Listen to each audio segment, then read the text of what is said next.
You are walking through a world that is desperately trying to speak to you, but you have forgotten the language. Most of us go through our entire lives thinking that objects are just objects. A cup is just a cup. A sunrise is just atmospheric physics. A bird crossing your path is just random biological movement. We have been trained to see the world as dead matter, devoid of any intention. But what if that is wrong? What if the reality you navigate every day is actually a complex, coded transmission? There is a reason you feel empty despite having everything you need. You are missing the subtext. You are reading the book of the world, but you're only looking at the font, not the story. Today, we are going to learn the grammar of the divine. We are going to reclaim the ancient technology of symbolism. And once you put these glasses on, you will never see your ordinary, boring life the same way again. Let's start by destroying the idea that a symbol is just a logo or a picture. In the ancient world, and in deep theology, a symbol is a bridge. It is the place where the invisible world touches the visible world. Think about a simple piece of bread. To a scientist, it is starch, yeast, and glucose. But in the sacramental view, bread is the universal sign of sustenance, of labor, of the earth giving up its life so that you can live. When you view it that way, eating isn't just fueling a machine, it is a communion with the earth. This is the secret mechanism of sacred symbols. They turn the mundane into the magical, not by changing the object, but by changing your resolution of vision. Look at the natural world.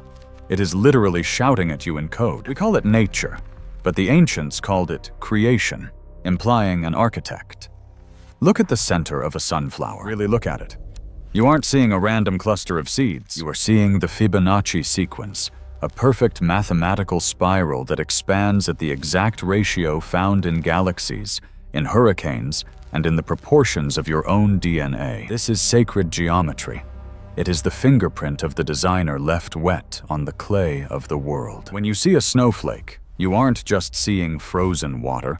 You are witnessing the chaotic potential of water organizing itself into perfect, unique order. If you can stop for 1 second and realize that this order exists, you stop feeling like an accident. You start feeling like part of the design. But how do we actually use this? How do we stop sleepwalking? You have to weaponize your attention. This is where mindfulness transitions into something spiritual. Take the Sri Yantra, or the cross, or a mandala.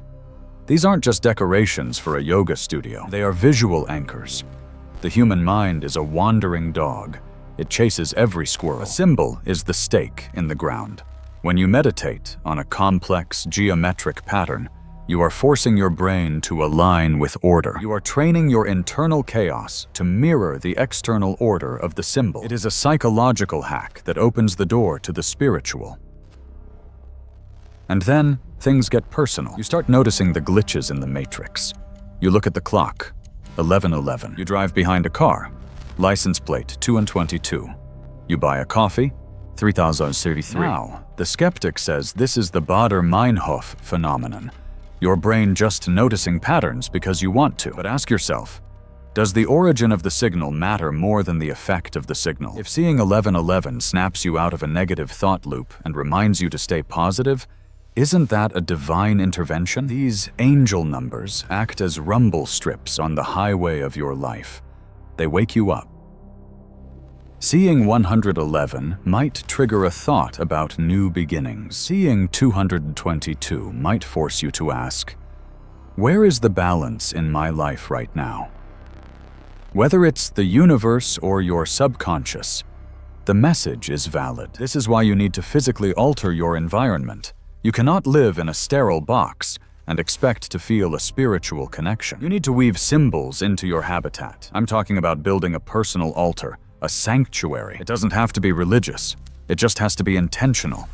A candle representing illumination in the darkness. A stone representing grounding. When you curate these objects, you are externalizing your inner state. You are building a physical interface for your spiritual operating system. Ultimately, this comes down to intuition. The dictionary definition of a symbol matters less than the visceral reaction you have to it. You have an internal radar that has been suppressed by modern logic. You need to turn it back on. When a specific animal crosses your path, or a specific shape keeps appearing in your dreams, stop dismissing it. Pause. Ask the question, what is this trying to evoke in me? Consider the ancient symbols that have survived for thousands of years. The Hamza hand. Why do we see it everywhere? From the Middle East to modern jewelry. Because deep down, we all crave protection from the evil eye, from envy and negativity. Or the Ankh, the Egyptian key of life.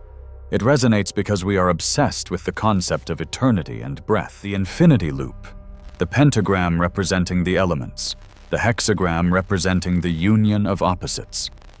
These shapes have power because they are shorthand for the truths we struggle to articulate. Here is the shift I want you to make today. Stop waiting for a burning bush. Stop waiting for the sky to crack open. The miracle is already here, hiding in plain sight. It is in the geometry of the flower in your garden. It is in the repeating numbers on your phone screen. It is in the bread on your table.